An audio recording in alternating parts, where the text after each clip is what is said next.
Hello, is this Catherine? Can you come over for a bit? It was a call from Michelle, my husband's younger sister. She sounded panicked, really on edge. Michelle's house was just a short walk away. I've got it. I'll head over right now. When I arrived at Michelle's, she led me to a room that was buzzing with bees. What the heck is this? I opened a cardboard box and they came flying out. We need to call Michelle's husband, Bob. He's at the coffee shop, I said and dialed him up. Talking in a room full of bees seemed like a bad idea, so Michelle and I stepped outside. The three of us gathered on the front porch. So, Michelle, why do you have that box of bees in your house? I don't know. I just picked it up because it was left in front of my house. That can't be. That box was sent to me from my daughter, Emily. My name's Catherine Jones, a 65-year-old who works part-time at a local supermarket. One thing that hasn't changed since I was a kid is my love for stuffed animals and teddy bears. Growing up, we didn't have much money, so I couldn't often get stuffed animals or teddy bears. But now that I'm an adult, every time I travel or go out, I buy a teddy bear. Collecting them has become my joy. My husband, Larry Jones, who works at the town city hall, indulges this childlike hobby of mine. About a year ago, there was a teddy bear I desperately wanted. A limited edition online item, a collaboration between a popular brand and character. However, I had never shopped online and was about to give up on getting it. That's when I talked to Larry about it. Leave the online shopping to me. We've started ordering things online at my workplace. Really? Yes. So, I'll order it for you. Oh, Larry, you're always so reliable. Thank you. With that, Larry promptly took out his laptop and showed me how to order, helping me through the process. Whenever I had troubles, Larry was always there to help. After that, I began to order everything online, from daily necessities and groceries to even teddy bears. Around December of that year, the supermarket I worked at entered its busiest season. Being experienced at the job, I started working almost every day. With that, I had limited time to pick up items I'd ordered online. Larry was even busier. Because of this, I decided to reconsider how I received my deliveries. Recently, I learned about a service that allows packages to be left by the front door even if no one is home.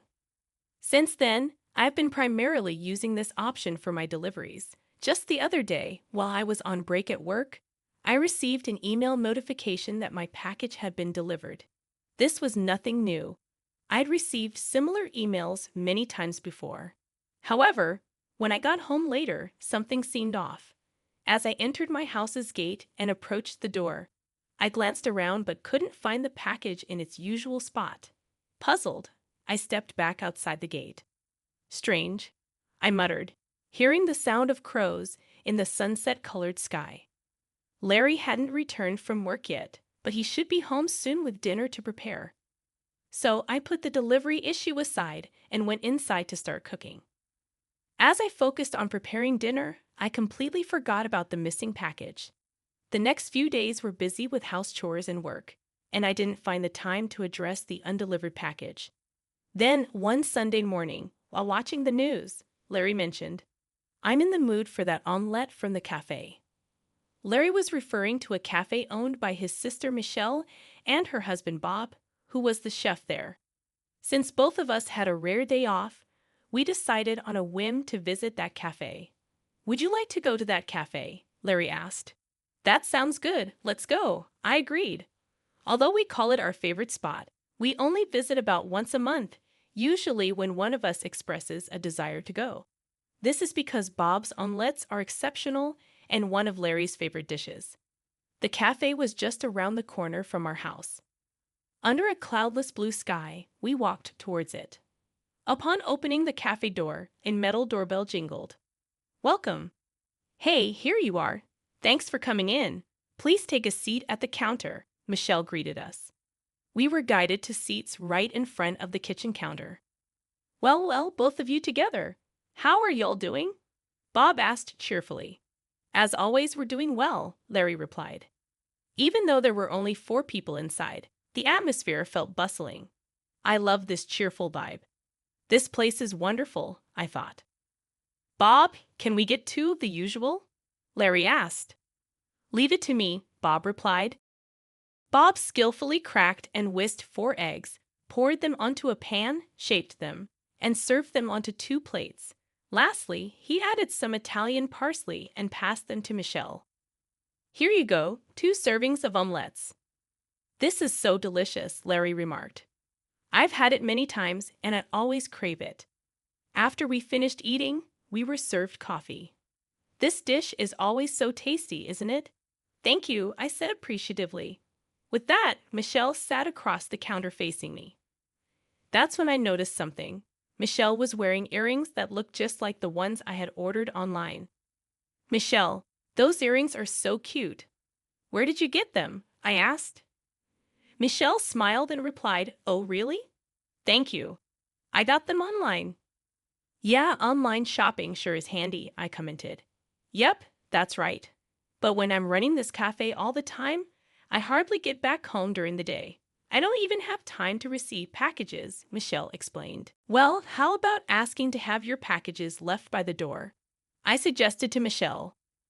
Michelle looked a bit surprised and asked, Is there such a thing? At that point, I decided to explain the concept of the service in detail, recalling and sharing my own experiences with it at home. It's a good service, but sometimes there are mistakes.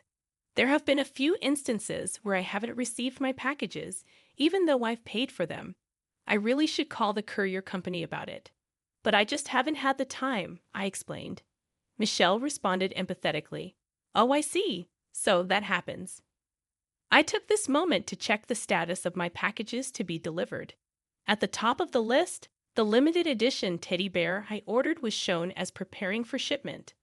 I pointed it out to Michelle and said, Look, Michelle, it says it hasn't been delivered yet.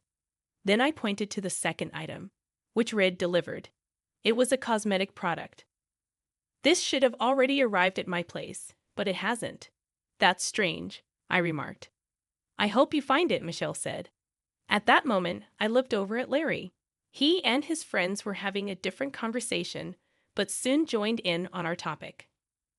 Well, guess we should just wait for it to be delivered someday, Larry said with a carefree smile.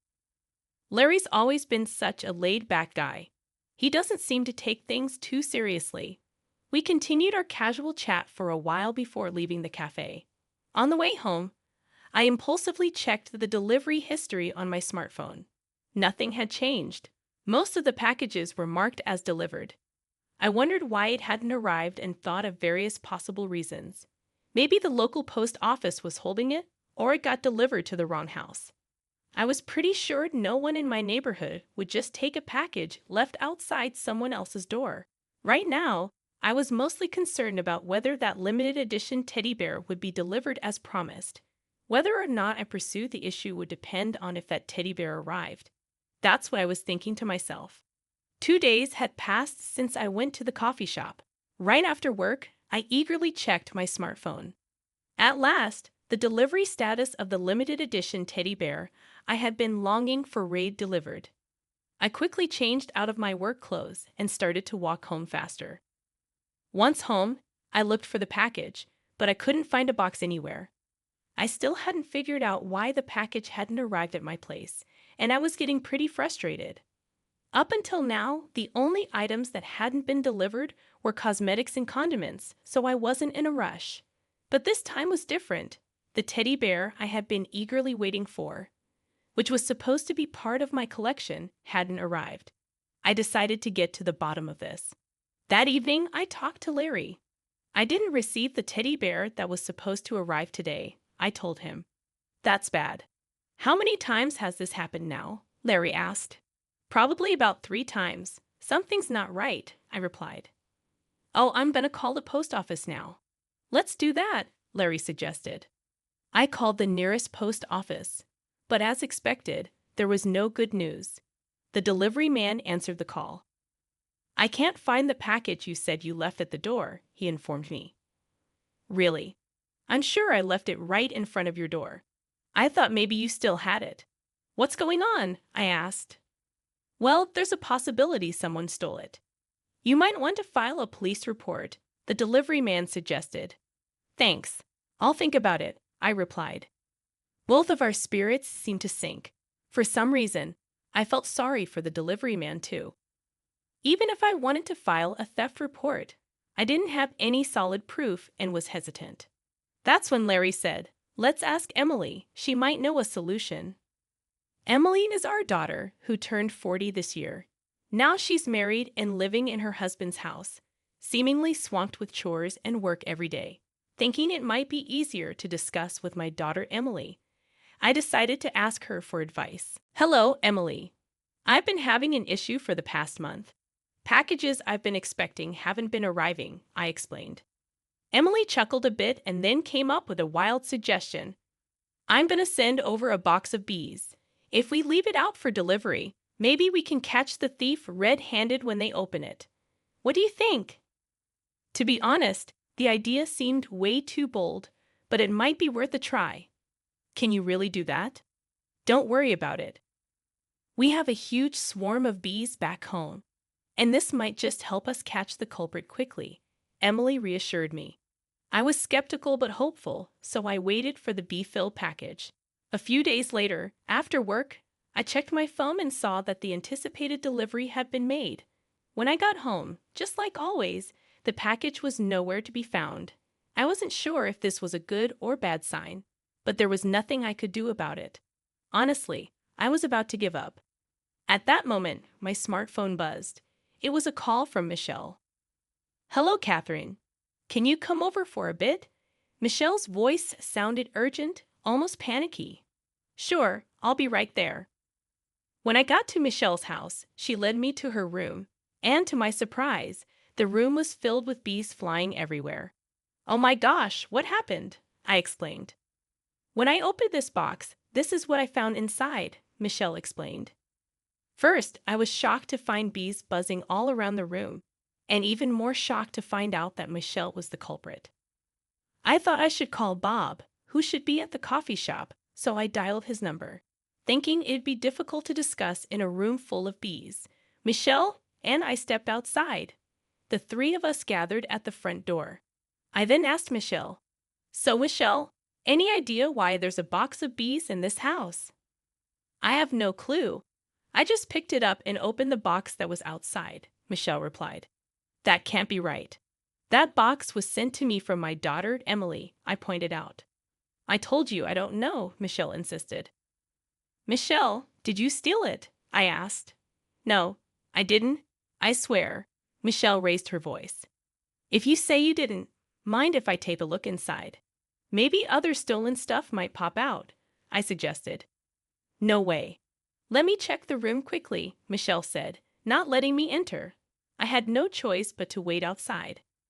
As I was explaining to Bob about my missing packages possibly being stolen, we heard Michelle scream. She probably got stung by a bee in her panic. Michelle came out looking disheveled and said, "The room's a mess with those bees flying around, so I'd appreciate it if you'd head home for today." She indicated that she wouldn't be letting anyone in her room because of the bees. Then, an unfamiliar person approached us. It was a beekeeper named Oliver, a friend of Emily's who lived nearby. After a quick introduction, Oliver said, "Emily asked me to help with the bee situation. Is it okay if I handle it here?" "Yes, please. We'd appreciate it," I replied. While Michelle was flustered, Bob and I let Oliver inside the house. While waiting for the bees to be collected, we continued talking outside.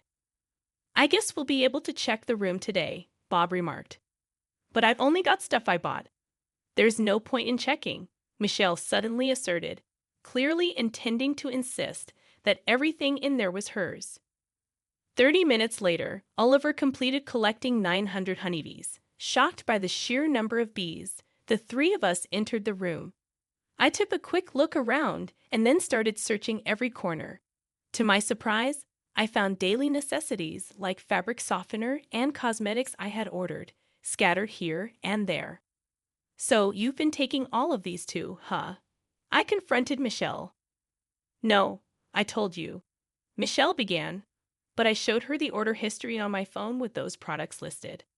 "You still better deny this," I asked.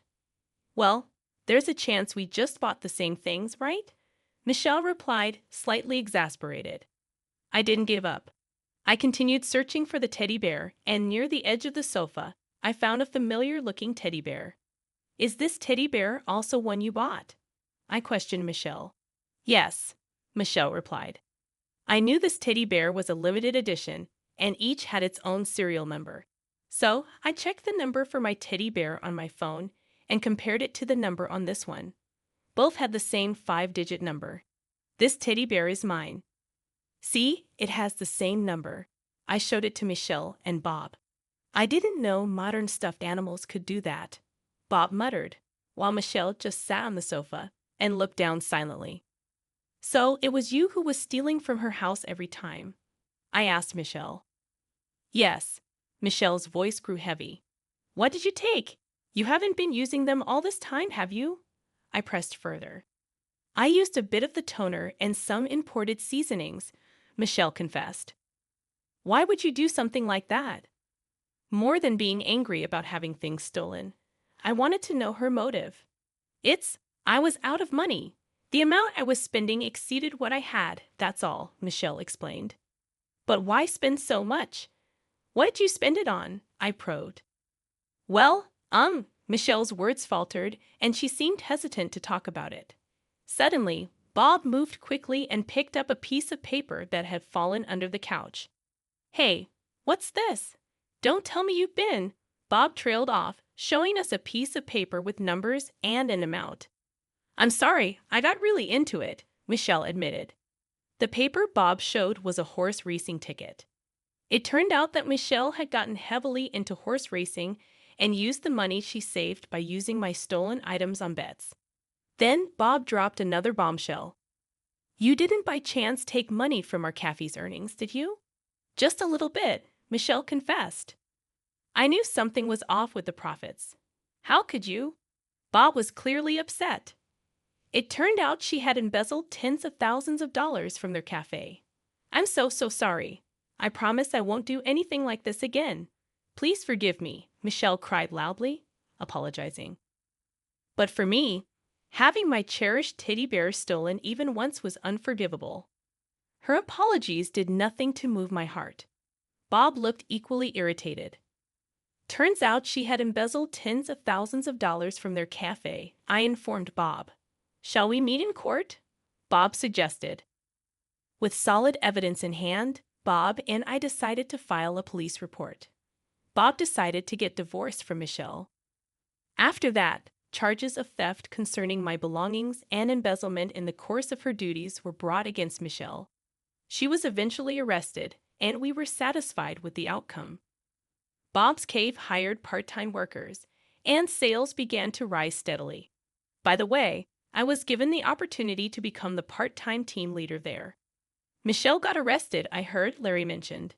It's for the best. I'm better off without someone like her, I replied. Surrounded by hard-working folks makes me much happier now, Bob added. Yes, let's keep up the good work, I agreed. From then on, I started receiving packages left at my door. Of course, many new teddy bears joined my collection.